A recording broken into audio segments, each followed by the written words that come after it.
Hello students, welcome to this session.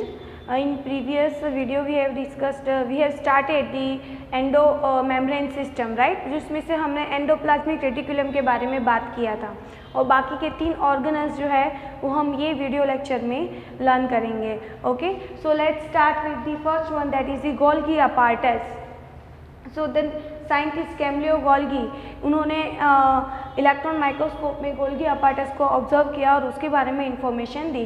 तो उनके name के after the name of the scientist it is known as a Golgi apparatus और Golgi body. Okay, it is present near to the nucleus, nucleus के near present होता है. मैंने आपको बोला था कि जो एंडोप्लाज्मिक रेटिकुलम होता है उसी में से, जो स्मूथ एंडोप्लाज्मिक रेटिकुलम होता है उसी में से गोल्गी अपार्टस बनता है. तो ऑब्वियसली वो उसके नीचे नियर बाय प्रेजेंट होगा.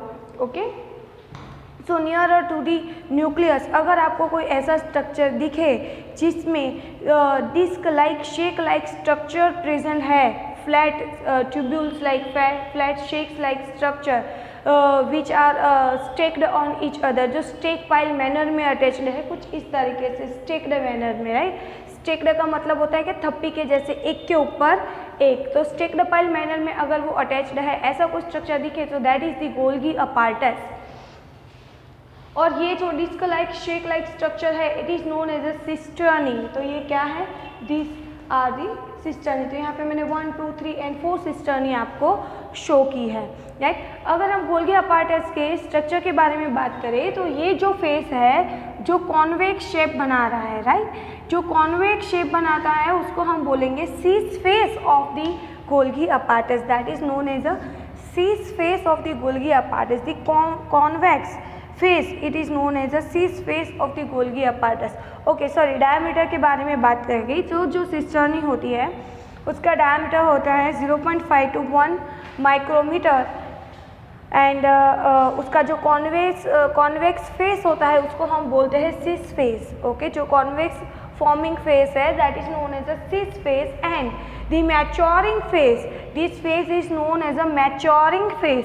क्यों मैच्योरिंग बोलते हैं that we will see later, but अभी आप याद रख लो this is the maturing face जो कॉनकेव है. ये देखो यहाँ से ये कॉनकेव सरफेस बन रही है तो उसको हम लोग बोलेंगे ट्रांस फेस.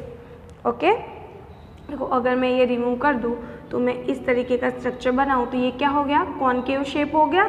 तो वो कौन सा फेस हो जाएगा, ट्रांस फेस, जो जिसको हम क्या बोलेंगे, मैच्योरिंग फेस भी बोलेंगे. ओके, चलो अब देखते हैं कि इसको मैच्योरिंग फेस क्यों बोला जाता है. सो you have learned that in endoplasmic reticulum it is involved into the protein synthesis, right. so ribosomes जो प्रोटीन बनाते हैं वो प्रोटीन जाता है एंडोप्लाज्मिक रेटिकुलम के अंदर. एंडोप्लाज्मिक रेटिकुलम उसको वेसिकल्स के अंदर या छोटी छोटी वैक्यूल्स के अंदर उसको क्या करता है, पैकेजिंग करता है और फिर उसको वो जो है वो आती है यहाँ सीस फेज में. सीस फेज में ये प्रोटीन लेके आई है, समझो इसके अंदर है, इन सब के अंदर है proteins, right, protein molecules present है. ओके, ये जो वैक्यूल्स है वो किस में से आई है,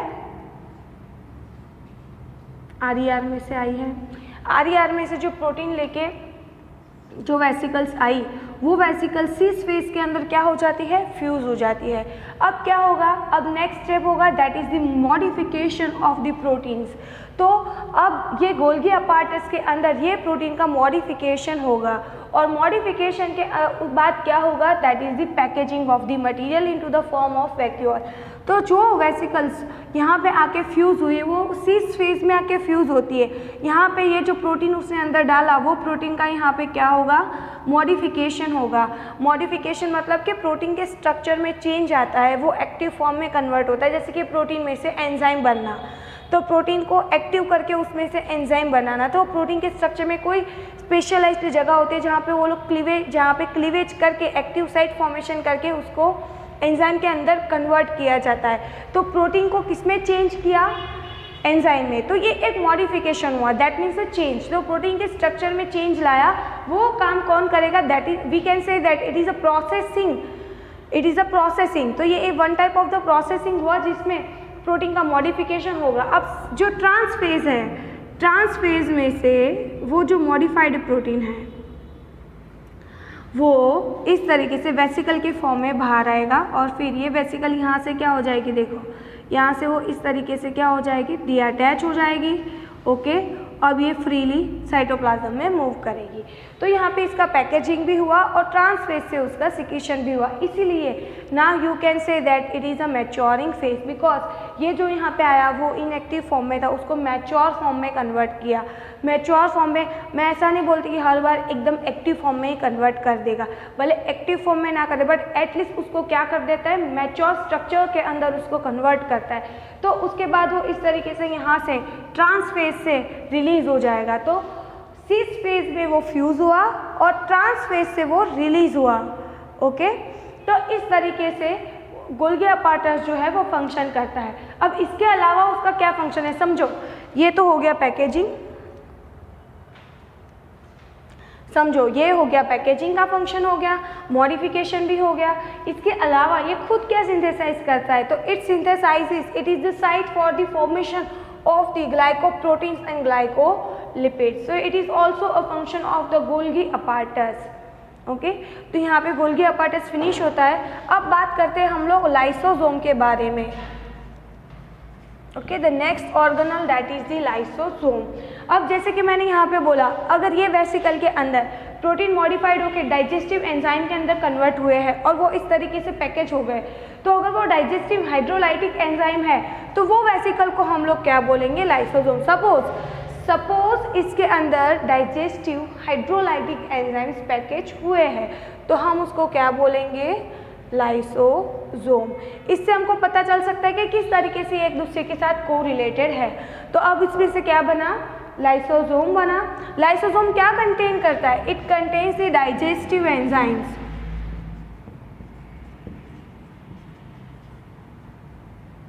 Digestive enzymes like lipases, proteases and carbohydrases. Okay, so lipases, proteases and carbohydrases. तो ये क्या है, these are the examples of the digestive enzymes which are present inside the lysosome. Okay, एक और एंजाइम भी आप लोगों को, ये it is also a one kind of the carbohydrases, जिसका आपको एक एग्जांपल दूँ कार्बोहाइड्रेसिस का, तो वो है लाइसोजाइम, राइट। वो भी हेल्प करता है डाइजेशन में। जब आप फूड डाइजेस्ट कर, फूड का जब डाइजेशन होता है तब वो जर्म्स को किल करने का काम भी करता है, लाइसोजाइम। ओके, चलो, तो ये एंजाइम्स है डाइजेस्टिव एंजाइम जो लाइसोसोम में प्रेजेंट होते हैं। अब ये लाइसोसोम जो है उसका फंक्शन क्या है, तो बाहर से जो जर्म्स एंट्री लेते हैं, जो माइक्रोब्स एंट्री लेते हैं सेल के अंदर, उसको ये किल करता है। वो जो सेल्स है, बैक्टीरियल सेल्स है, उसको वो डाइजेस्ट कर देता है और सेल को उससे प्रोटेक्ट करता है। इसके अलावा कोई जो सेल है वो वॉर्न आउट हो चुका है, राइट। वॉर्न आउट मतलब अब उसकी एज हो चुकी है, उसकी जगह पे नया सेल जो है वो उसकी जगह पे रिप्लेस करके नया सेल ऐड होगा। तो वो जो वॉर्न आउट सेल है उसको रिमूवल के लिए क्या होता है कि जो लाइसोसोम होता है वो ब्रस्ट हो जाता है। जब लाइसोसोम ब्रस्ट होगा तो ये डाइजेस्टिव एंजाइम सेल के अंदर रिलीज हो जाएंगे and it is capable to digest its own cell, और वो अपने ओन सेल को ही डाइजेस्ट कर देगा। That's why it is also known as suicidal bag.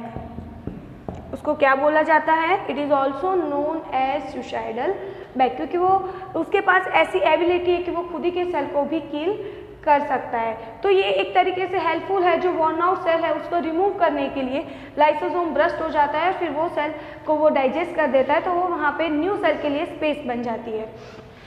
अब हम नेक्स्ट ऑर्गेनल की बात करेंगे, वो है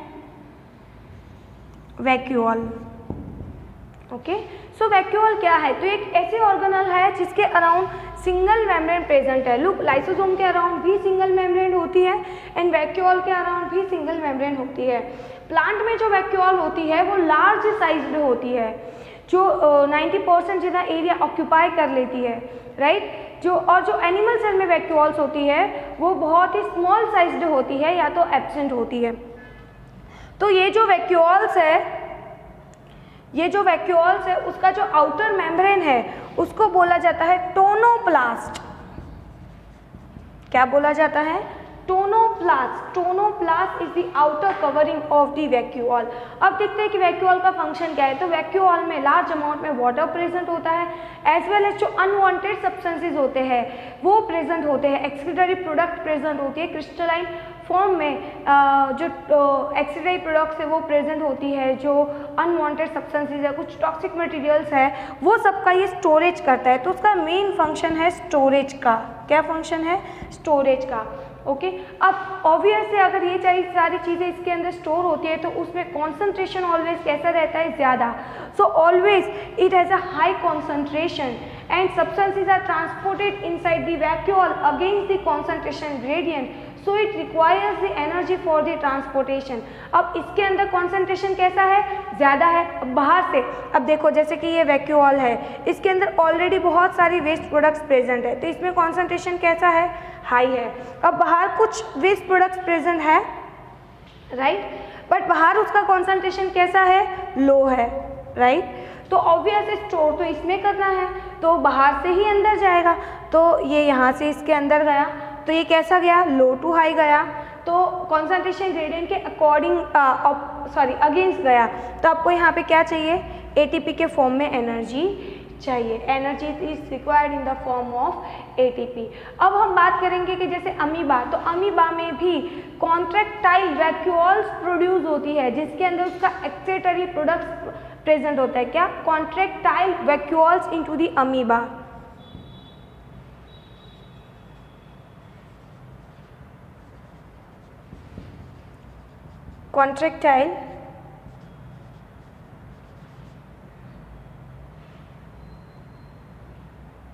कॉन्ट्रैक्टाइल वैक्यूल्स, ओके, जो क्या करती है? उसमें एक्सक्रीशन का काम करती है।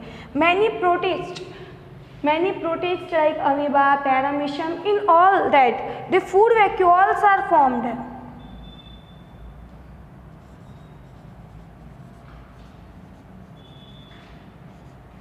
जब वो फूड को इंगल्फ करते, सपोज अमीबा ने पैरामीशियम को ईट किया, तो जब अमीबा पैरामीशियम को ईट करेगा तब वो एक वैक्यूल के अंदर इंक्लूड होगा अमीबा, क्या? राइट। तो पैरामीशियम, जब वो पैरामीशियम को ईट करेगा तो पैरामीशियम एक वैक्यूल के अंदर उसके अराउंड वैक्यूल का एनवेलप बन जाएगा, जिसको हम क्या बोलेंगे? फूड वैक्यूल बोलेंगे। ओके तो इस तरीके से जो प्रोटिस्ट होते हैं उनकी बॉडी में फूड वैक्यूल्स भी प्रोड्यूस होती है जिसके अंदर उनके फूड का डाइजेशन होता है। Okay so this is about he vacuole. So अब हम एक बार और देखेंगे कि किस तरीके से इसके फंक्शंस को रिलेट करते हैं। तो जैसे कि एंडोप्लाज्मिक रेटिकुलम है, तो एंडोप्लाज्मिक रेटिकुलम में से क्या बना? छोटी छोटी वैक्यूल्स उसमें से भी प्रोड्यूस होती है। तो यहाँ पे हम उसका कनेक्शन एंडोप्लाज्मिक रेटिकुलम के साथ देख सकते हैं। फिर एंडोप्लाज्मिक रेटिकुलम जो है वो प्रोटीन सिंथेसिस करता है, वही प्रोटीन गोल्गी अपार्टस जो है वो मॉडिफाई करता है। तो यहाँ पे उनके फंक्शन कैसे हुए? एक दूसरे के साथ कोऑर्डिनेट हुए। अब अगर वो प्रोटीन मॉडिफाइड होकर डाइजेस्टिव एंजाइम बनाता है और वो वैक्यूल के अंदर गोल्गी अपार्टस उसको पैकेज करता है तो वो बन जाता है लाइसोसोम। तो यहाँ पे लाइसोसोम एंड गोल्गी बॉडी का जो फंक्शन है वो एक दूसरे के साथ क्या हुआ? कोऑर्डिनेट हुआ। तो जो एंडोप्लाज्मिक रेटिकुलम ने स्टार्ट किया था वही चीज़ यहाँ लाइसोसोम तक क्या हुई? फॉलो हुई। उसने प्रोटीन इसमें डाला गोल्गी अपार्टस में, गोल्गी अपार्टस ने उसमें से क्या बना दिया? लाइसोसोम बना दिया। As well as Golgi apparatus भी किस में से बनता है? स्मूथ एंडोप्लाज्मिक रेटिकुलम में से ही बनता है। तो that's why these are considered under the endomembrane system. Okay तो यहाँ पे हमारा ये टॉपिक होता है कंप्लीट।